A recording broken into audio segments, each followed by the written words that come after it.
Entre las genealogías de los descendientes de Adán y el relato del diluvio de Noé, hay unos versículos enigmáticos que nos hacen rascarnos la cabeza y preguntarnos de qué se trata. Cuando el hombre empezó a multiplicarse sobre la faz de la tierra y les nacieron hijas, los hijos de Dios vieron que las hijas del hombre eran atractivas y las tomaron como esposas.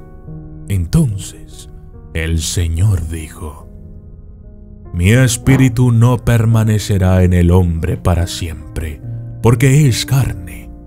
Sus días serán 120 años. Los Nefilim estaban en la tierra en aquellos días, y también después, cuando los hijos de Dios entraron en las hijas del hombre y les dieron hijos.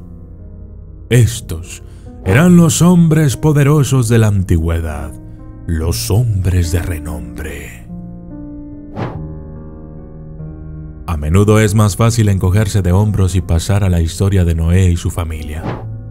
Pero las preguntas siguen siendo las mismas para aquellas personas que somos curiosas. ¿Quiénes son estos hijos de Dios y sus hijos Nefilim? ¿Y por qué el autor del Génesis decidió mencionarlos? En el texto descubrimos que los hijos de Dios, hebreos Benai Elohim, sucumbieron a sus pasiones por las hijas de los hombres y tuvieron hijos con ellas. Estos vástagos fueron conocidos como los Nefilim, es decir, los caídos, y eran los poderosos de la antigüedad y hombres de renombre.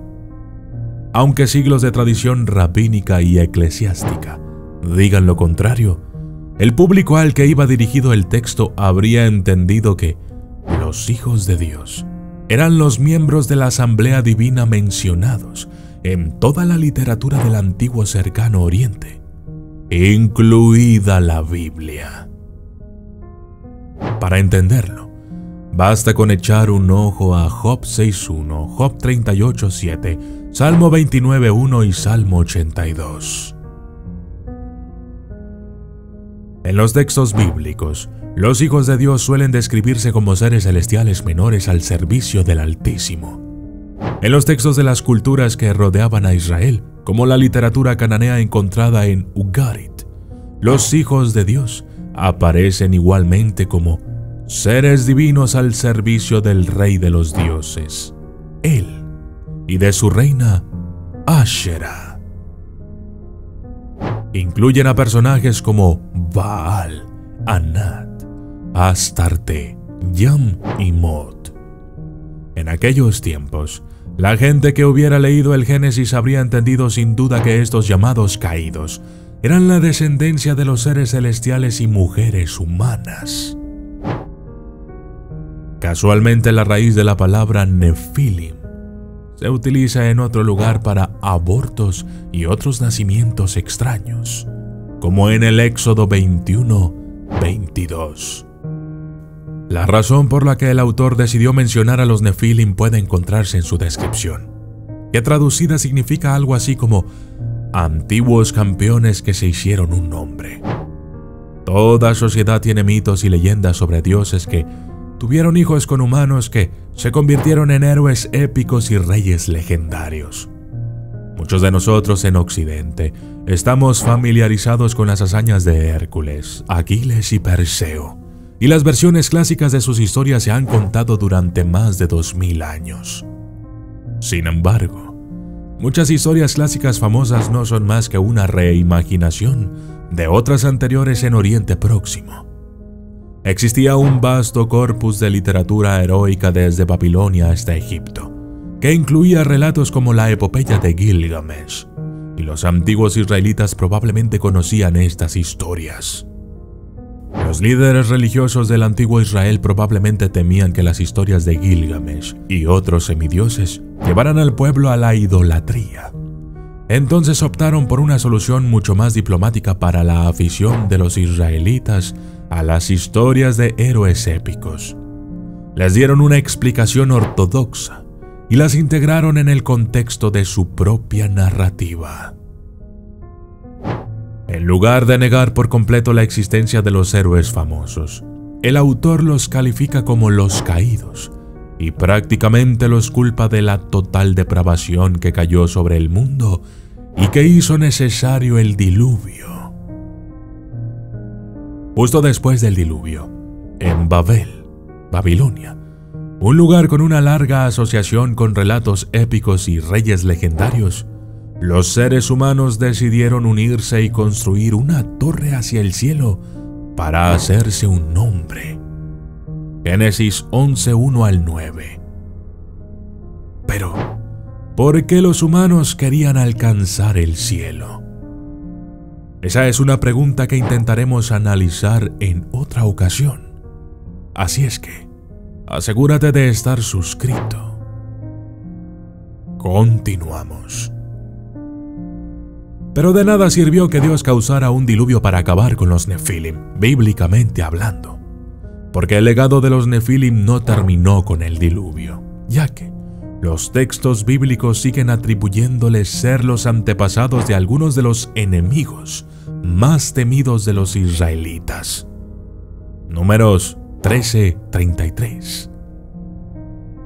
Otro grupo temido que era legendario en la época en que los israelitas se asentaron en la tierra era el de los Refaitas, conocidos por ser poderosos gigantes. Se desconoce si los israelitas se equipararon originalmente a los Refaim con los Nefilim, pero está claro que en el periodo intestamentario se pensaba que los Nefilim eran los monstruosos hijos gigantes de los ángeles caídos y de los humanos, como se describe en el libro de Enoc y en Jubileos, así como en otros encontrados en los rollos del Mar Muerto. Los autores de la Septuaginta griega optaron incluso por utilizar la palabra gigantes en su traducción del Génesis 6, una palabra que también invoca a los monstruosos titanes, los legendarios gigantes que fueron destruidos por los dioses en el mito griego. Y al igual que los titanes en la antigüedad, la leyenda de los Nefilim no hace más que crecer en los tiempos modernos, cuando los hijos de Dios se mezclaron con las hijas de los hombres. Si alguien te pidiera que nombraras el origen de una historia sobre dioses que toman esposas humanas y luego dan a luz a una raza de héroes semidivinos, podrías quizá responder que se trata de un mito griego, o quizá una leyenda nórdica, o tal vez un cuento popular de África o la India. Seguramente, algo así no podría proceder de la Biblia o de textos judaicos. ¿O sí? Pues sí. De hecho, los Nefilim es una de las historias que los pastores y los sacerdotes casi nunca cuentan a su congregación. ¿Por qué será? ¿Cayó Eva o fue empujada?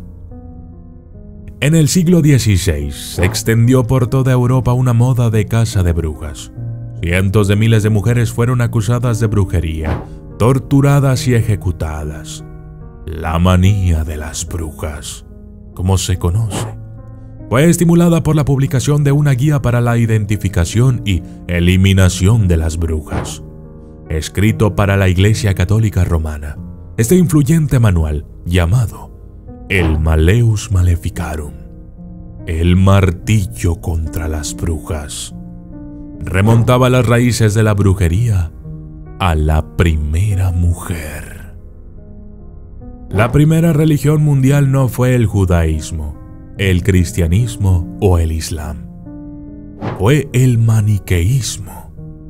Hoy en día, incluso el nombre de esta religión muerta hace tiempo es desconocido. Pero la historia de su fundación no lo será, o al menos no del todo.